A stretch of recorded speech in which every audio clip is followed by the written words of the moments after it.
Tawada Abba Yahweh, Tawada Mashiach Yahweh Shai, glorified be thou Kakadash, for your knowledge I give you thanks, your wisdom and your understanding. Okay, our family, led by the Spirit, we're going to do part 2 of the world and worldly religions. They are legions versus Israelites, the real Israelites, were kingdom. And, new moon's coming in this evening, you know what I'm saying? So, the new moon it's in our commandments to uphold it. So we're gonna talk about the head of the snake, man. Esau and his lead tribe Amalek. These gutter rat, they call themselves Jews, man. So let's get edified. Let's go to Genesis, and let's go to chapter 27, verse 41.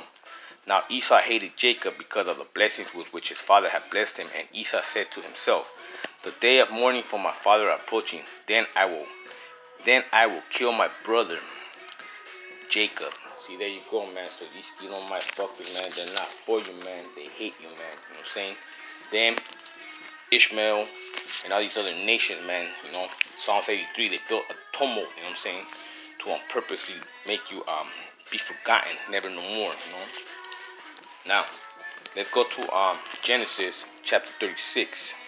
These are the descendants of Esau, that is Edom, Edomites, so-called white people. Esau took his wives from the Canaanites, Ada, daughter of Elon the Hittite, Oholibah, daughter of Anna, son of Zibeon the Hivite, and Imran, Ishmael's daughter, sister of Neboit, and Adabor, Eliphaz to Esau. Basemath bore Rebel, and Ohilabah bore Jeusha, Alim, and Korah. These are the sons of Esau who were born to him in the land of Canaan. Then Esau took his wives, his sons, and his daughters, and all the members of his household, his cattle, his livestock, and all his property he had acquired in the land of Canaan, and he moved to a land some distance from his brother Jacob, for their possessions were too great for them to live together. The land where they were staying could not support them because of their livestock, so Esau settled in the hills of Mount Seir. Esau is Edom, yeah, man, the Caucasus Mountains, man. These are the descendants of Esau, ancestors of the Edomites, in the hill country of Seir.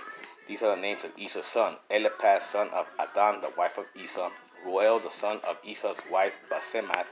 The sons of Eliphaz were Teman, Omar, Sepho, Gatam, and Kenaz. Timaway, a concubine of Eliphaz, Esau's son, she bore Amalek, okay? That's the gutter rat. And to Eliphaz, these were the sons of Ada, Esau's wives. These were the sons of Roel, Nasabet, Sarah, Shammah, and Mizan. These were the sons of Esau, wife Basemath. These were the sons of Esau's wife, Olabata, daughter of Anason of Sibeon. She bore to Esau, Jehush, Yalam, and Korah. Okay, so there you go, man. These are some of the tribes of the Edomites, you know what I'm saying? Just so you know what I'm saying? And Amalek is amongst them, Like your family. Now we're gonna go to another reference right here. And we're gonna go to to Exodus, okay, chapter 17, and we're gonna go verse 8. Then Amalek came and fought with the Israelites at Rephidim. Moses said to Joshua, "Choose some men for us and go out and fight with Amalek. Tomorrow I will stand on the top of the hill with the staff of Yahweh Elohim in my hand." So Joshua did as Moses told him and fought with the Amalekites. When Moses, Aaron, and her went up to the top of the hill, whenever Moses held up his hand, Israel prevailed, and whenever he lowered his hand, Amalek prevailed. But Moses' hand grew weary, so they took a stone and put it under him, and he sat on it. Aaron and Hur held up his hand, one on the other side, on the other side, so his hands were steady until the sun set. And Joshua defeated Amalek and his people with the sword. Then Yahweh Elohim, hear this, said to Moses, "Write this as a reminder in a book and a receipt in it, the hearing of Joshua. I will utterly blot out the remembrance of Amalek from the heavens." And Moses built an altar and called it, "The Lord is my banner." He said, "A hand upon the banner of Yahweh Elohim, the Most High, will have war with Amalek from generation to generation." See, man, these fucking demons are not our people. We're not the same people. We don't get along. You know what I'm saying? We're not the same. I'm going to give you other expectations and a little bit about, the things they say, the things they do, the witchcraft, sorcery, divination, practicing demons. And now let's proceed. We're going to Numbers chapter 24. And let's look at Balaam, Balaam, for all the bullshit that fake prophet did. He did prophesy something that's true. Now let's get it, fam.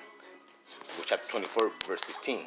So he uttered his oracle, saying, the oracle of Balaam, son of Beor, the oracle of a man whose eye is clear, the oracle of the one who hears the words of Yahweh Elohim, and knows the knowledge of the Most High, who sees the visions of the Almighty, who falls down, but with his eyes uncovered. I see him, but not now. Behold him, but not near.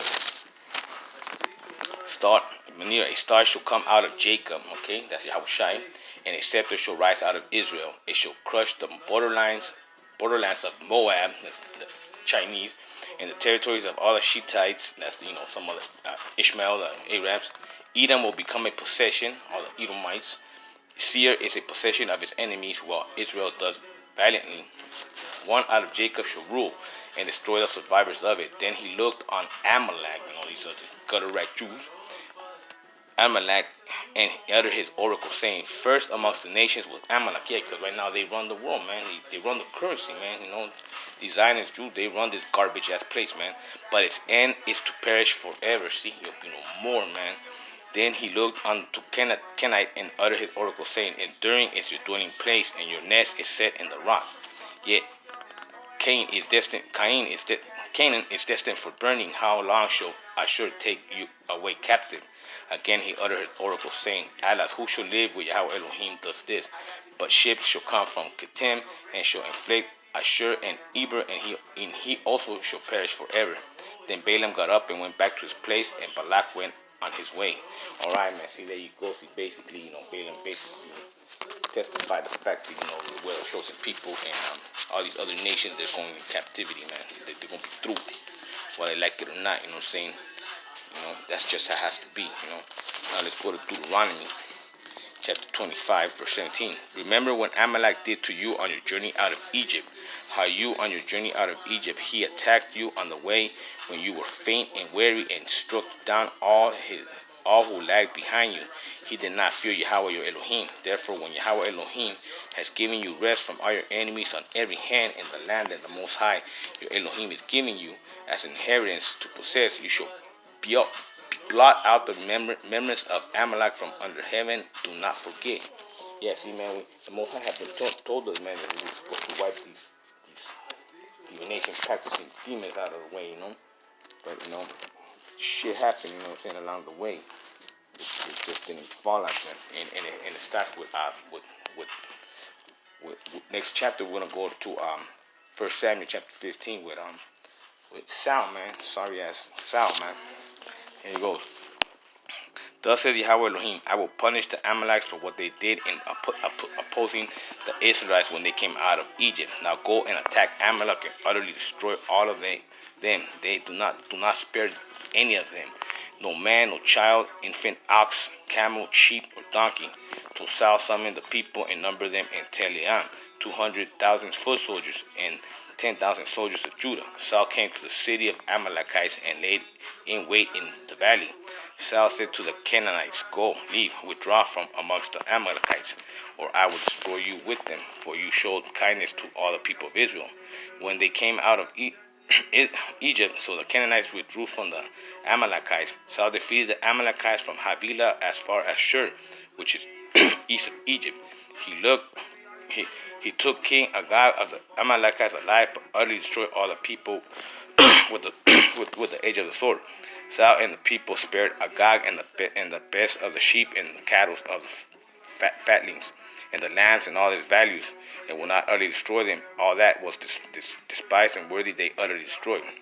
Then the word of the Most High came to Samuel and said, I regret that I made Saul king, for he has turned back from following me and has not carried out my commandments. Samuel was angry and cried out to the Most High all night. Samuel rose early in the morning to meet Saul, and Samuel told Saul when he went to Carmel, where he set up in a monument for himself.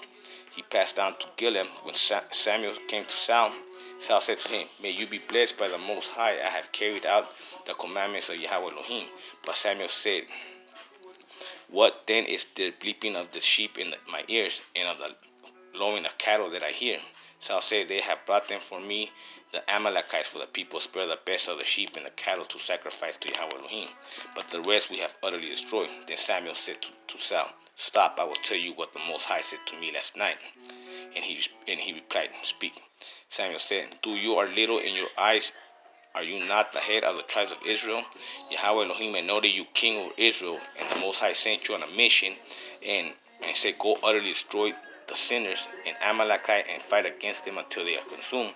Why then did you not obey the voice of the Most High? Why did you not swoop down on the spoil and do what was evil in the sight of the Most High? Saul said to Samuel, I have obeyed the voice of the Most High. I have gone on the mission on which the Most High sent me. I have brought Agag, the king of Amalek, and I have utterly destroyed the Amalekites. But from the spoil, the people took sheep and cattle, the best of the things devoted to destruction, to sacrifice to Yahweh Elohim. And Samuel said, Has the Most High great delight in burnt offerings and sacrifice? Is it obeying the voice of the Most High? Surely to obey is better than sacrifice, and to heed than the fat of the rams. For rebelling is no less a sin than divination, and stubbornness is like iniquity and idolatry. Because you have rejected the word of the Most High, he has also rejected you from being king. Saul said to Samuel, I have sinned, for I have transgressed commandments of the Most High and your words, because I fear the people and obey their voice. Yeah, man, he didn't do what he said. He told him to utterly destroy them. He didn't. Now, therefore, I pray and pardon my sin, and return with me, so that I may worship the Most High. Samuel said to him, I will not return with you, for you have rejected the word of Yahweh Elohim, and Yahweh Elohim has rejected you from being king over Israel.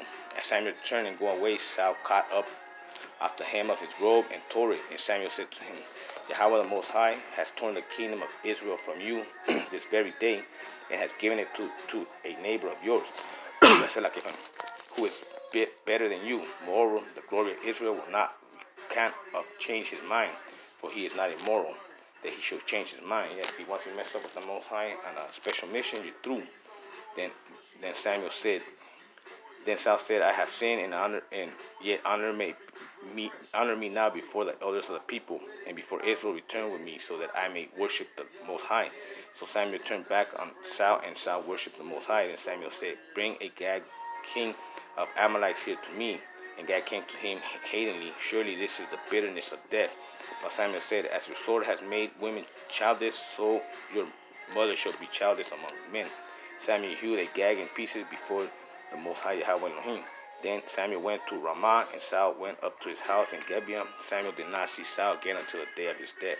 But Samuel grieved over Saul, and the Most High was sorry that he made Saul king over Israel. Selah, hallelujah. Hey, man, don't be a coon, don't be a Saul, man, because you know what? That's turning your back on the Most High, man. You know what I'm saying? Now, let's proceed.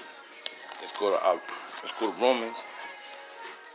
You know what? Let's go to Malachi, man. It's a lucky family. Go to Malachi real quick. There you go. Go to Malachi chapter 1. Here it goes. I have loved you, says Yahweh Elohim, but you say, How have you loved us? It's not Esau, Jacob's brother, says Yahweh Elohim. Yet I have loved Jacob, but I have hated Esau. I have made him and made his hills country a desolate, and his heritage a desert for jackals. If Edom says, We are shattered, we will rebuild the ruins. The Most High Yahweh says, They may build it, but I will tear it down until they are called the wicked country, the people with whom the Yahweh Elohim is angry forever. Your eyes shall see this, and you shall say, Great is Yahweh Elohim beyond the borders of Israel. See, forever, perpetuate beef, man. The Most High hates these demons, you know what I'm saying? And they hate him too. That's why everything they do is against him, you know. Here you go. Once again, another one right here. Romans. As it is written, I have loved Jacob, but I have hated Esau. What then are we to say? Is there injustice on Yahweh Elohim's part? By no means, for he says to Moses, I will have mercy on whom I have mercy, and I will have compassion on whom I have compassion. See, there you go, man. And see, man, these Edomite demons, man, that's why. Look at some other words, man, self-explanatory, man. Look, education. Edom ate them, basically, when you get education. Graduation. Gradually I ate them, because, once you graduate from the higher learnings, you become a coon, man. You know what I'm saying? Um, Entertainment, entertain a man, basically to make you straight. Sporting event, to export.